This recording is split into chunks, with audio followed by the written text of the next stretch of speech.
Hello, hello, my friends. Hello.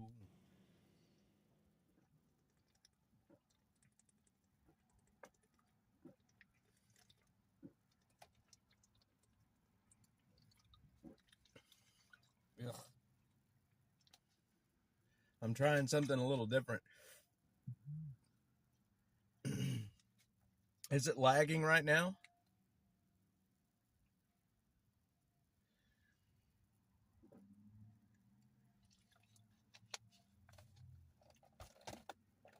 Ugh.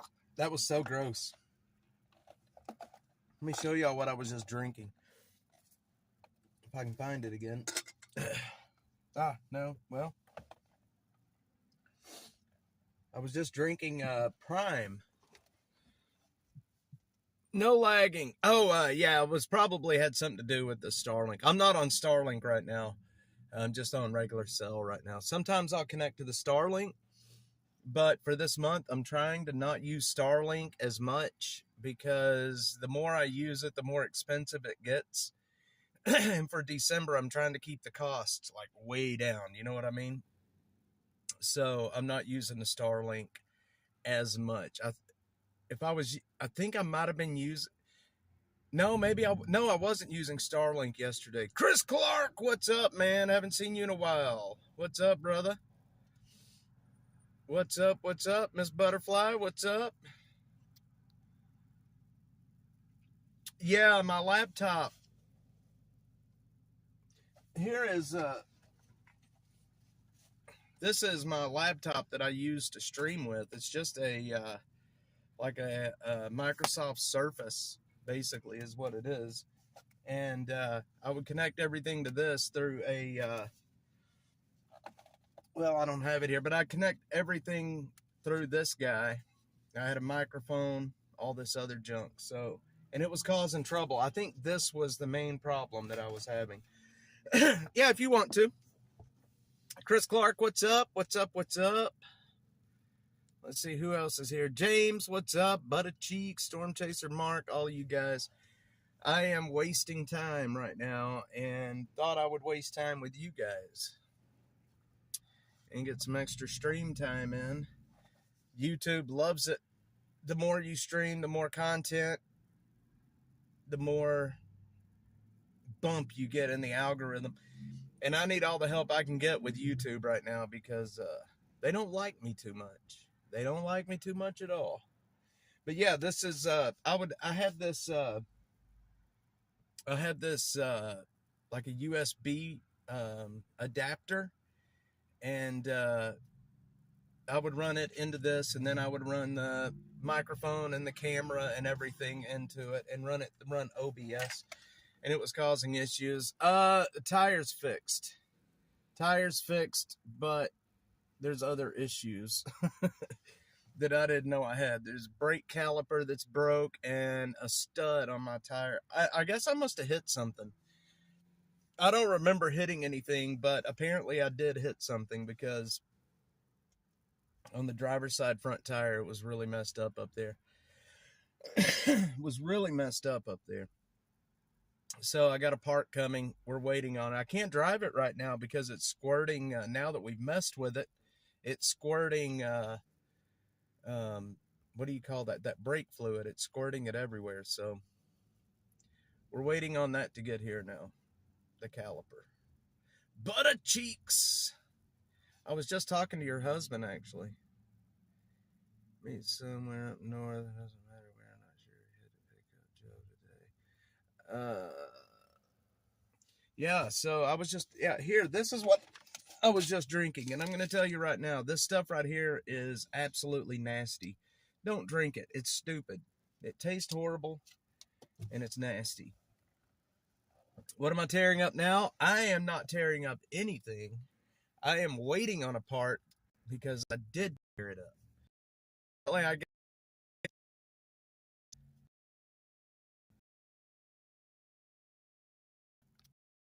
hit something. Jeffrey, what are you tearing up now? I'm trying to fix it, not tear it up. So we're just waiting right now. waiting on a part to be delivered. Thank God for Napa delivering parts, right? I've got a meeting this afternoon with some folks, and we're kind of coming down to the line. It is 1:40 right now, and we're still waiting on this part to get here. I don't like anything that's sugar-free. It's sugar or not. It's gluten and caffeine free, but it's electrolyte mix. I was just waiting on something on the TV, and now I got off the phone, and there you are. Yeah, I was just sitting here watching YouTube, actually. I was like, why am I watching YouTube when I could be on YouTube? So I was watching a Danny DeVito thing. What's that? Let's see. Size of Ford Flex is good for car camping. Ford Flex, yes. Yeah, so I don't know if you can see back here, but I know the Dashmobile is really messed up right now, but there's a third row seating in the very back, and then you have this row of seating here. All of this lays down, and you have one big open area, and I can lay down in here very easily. 2 people could sleep in this very easily. You get like a small, maybe a air mattress, and you could definitely sleep in this really, really easily. It's actually really big. You know, I'm 6 foot tall, and I can lay down flat and stretch completely out in this. I can stretch completely out. Works at a mechanic shop, Leander, if you ever need work done. Storm Chaser Mark, I may have to reach out to you because I do need work done. I was watching dogs chase mailman out in the yards. My dog chases the mailman too. I have a little Chiweenie. It's a little weenie dog Chihuahua. He's chasing the mailman. But yeah, this Ford Flex, it's all-wheel drive. So it does really good in the rain, and it does really good in the snow. And it's really big. Like I said, I can lay down completely flat in here. But after the first of the year, I'm hoping to not be in this anymore. I'm looking for a van to turn into a mobile studio is what I'm looking for. So the plan is, after the first of the year, once we have funding, is to build out a mobile studio. And each week, we're going to be putting up a new interview with somebody from the street, whether it be a criminal or a homeless person, an attorney, a cop, anybody. I want to talk to everybody and put up, basically, set them in the studio, turn the camera on, and say, tell me your story, basically. Yes, good afternoon. So, yeah, that's the plan. You know, and it's hard because last year I started doing interviews with a lot of homeless folks, and not everybody is good at telling a story. I am horrible at telling stories, and I was just telling Butterfly this the other day, yesterday, that I'm trying to learn to be a better storyteller. But you can do 10 different interviews in a week, and maybe one of those, maybe 2 of those will be worth posting. Not every interview is good enough to make it. You know what I mean? So some people just aren't really good storytellers, and it doesn't come across really good on video. So we're going to be doing a lot of interviews coming up, and hopefully we can get a few to actually post and do well. Think of an Austin version of the Soft White Underbelly. That's what we're looking at. And that was my whole goal in the beginning, was to be an Austin version of the Soft White Underbelly. But with any channel, as the channel grows and morphs and changes, you know, you turn into something. So you start with a purpose in mind, but it very rarely ever goes in that direction. Like when Dash started, I was doing interviews, and then we went to just straight homeless camp videos, and then we went to like doing more crime content, and now we're back to doing interviews again. Yes. But again, you can listen all day long, but that doesn't mean it's a good story. But the thing is most people, especially people on the street, have a very interesting story about how they got there, the way they live when they're there. A lot of people have a really interesting story, and I don't want to tell their story. I want them to tell their own story. I just want to be the outlet for it. You know what I mean? Watching FedEx. How old is the mailman dropping boxes off? Mm-mm-mm. So yeah, it should be pretty interesting. I hope. Once we have the funding to do things. Did they find Daniel Perry not guilty? The last I heard was the jury was deadlocked, and the judge was going to go back to them and try to actually get them to go back to the deliberation room and continue deliberating. But if they are deadlocked, then it's probably going to have a mistrial. The problem is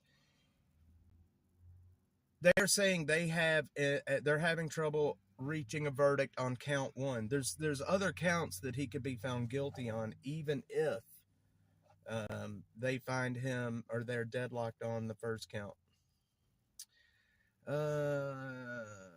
Especially if they don't want to talk. Yeah, and see, Butterfly, you sent me that video of Mark Laida yesterday when he was on Joe Rogan, and I got to listening to him. And one thing that he had said kind of struck a nerve with me, because going up to people, especially, people in camps, and trying to get them to talk to you, like trying to talk them into getting on video with you, it's not easy. And he was talking about that, about how hard it is to walk up to people and try to get them to come on video with you. And it's pretty difficult. It's pretty difficult to talk people into talking to you. And I agree with what he said. Like, you do get good at it after a while. I am nowhere near good at it, but hopefully I will get better at it. And he is also right. There was another part that he was talking about how dangerous it is. And I got robbed last year in Austin. When I was doing interviews, I was paying homeless people. I would give them $50, whatever, to do an interview with me. And one day, it was over off Barton Springs Road. I gave this guy $50 to take me into the camp and talk to me. And he took my money, and basically he was like, now it's time to get the hell out of here. You're not, he basically took my money, and it happens a lot. It's dangerous going into these places. Those are videos on YouTube, and Jamie came on, so now I'm here. Yeah. So yes, he is 100% innocent, but yeah, it's interesting trying to get people to talk to you. It can be dangerous going into these homeless camps, especially if you have cameras with you. Those cameras cost a lot of money, and most people know that those cameras cost a lot of money. And I am always afraid of somebody trying to take my camera. That's why I don't carry cameras into the camps anymore. I just use a phone now, because I'm so afraid of somebody taking my camera from me. Now, doubting someone actually cares about them. Yeah, well, let's see.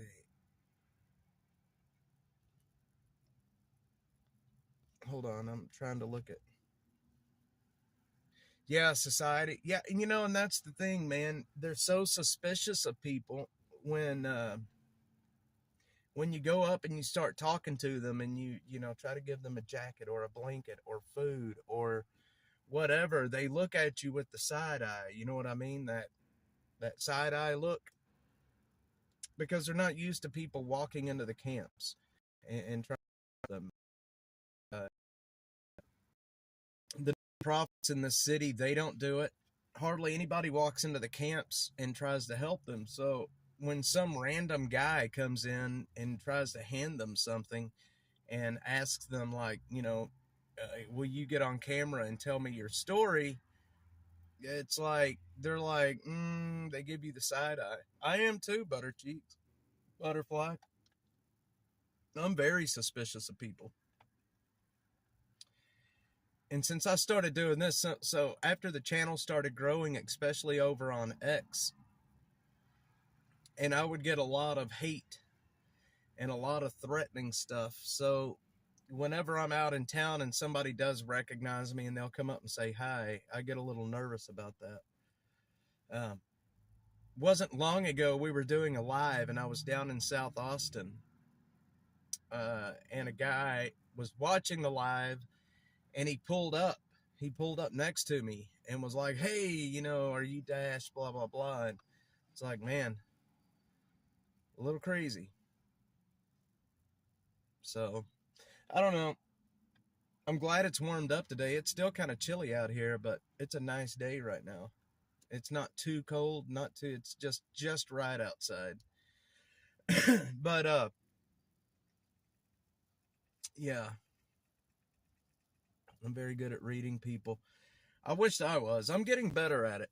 I'm getting better at it. I can read. So, going into these homeless camps, talking to people on the street, um, I'm getting better at reading body language. Like if somebody is getting mad, if they feel threatened, um, I can usually start to tell pretty quickly that I need to back out. I need to get out of a certain area, and it's pretty important, especially with the camps in Austin. A lot of them are drug camps, and when you walk into these drug camps, you can pretty much tell pretty quick, like these people don't want me here, and it's time to split. Which is what happened yesterday. So yesterday, after I went off the live, I had a company reach out to me in South Austin. Uh, their building is right there by the camps we were at Brody and Slaughter, and they wanted videos of those camps so they could take them to the city and try to get them shut down because they're being broken into all the time. And I went back into that one camp that was a drug camp, and the guy looked at me and was like, "Get out of here. We're gonna have some issues." Body language and eye contact. So here's the thing with the eye contact, and one thing I've learned when I was on the street myself, and somebody would come up and start talking to you, or if they had something to give you, food or water, I had trouble looking people in the eye back. Um, you feel inferior. If somebody's coming to try to help you, it always made me feel inferior to them, and I had trouble looking them in the eye. It was a lot of feeling inferior, and it was also a lot of um, shame, I guess, is what I'm trying to get at. There was a lot of shame involved with it. And when you feel that way, it's hard to, make eye contact. It is the way it is. And I see that with a lot of people on the street now where they feel that shame. They feel, and, I don't, I hate it. So do you guys remember Drifter? He was the guy that we got the lawnmower for earlier in the year. Do you guys remember him? I have a video of me presenting that lawnmower to him, but I would not post the video because he, when I was giving him the lawnmower, the way he was, he was acting like a coward dog. You know what I mean? Like it was like he felt inferior. Like he didn't, it was just like a dog that, you're getting onto. And it made me feel so bad that he felt that way and he acted like he felt that way that I didn't publish the video. I just posted a picture. And man, I never want to make anybody feel that way when, we're trying to give them anything. And, but I have that video, and it's just such a sad video because you can just tell that you know, you could just tell that he wasn't comfortable. So it is what it is.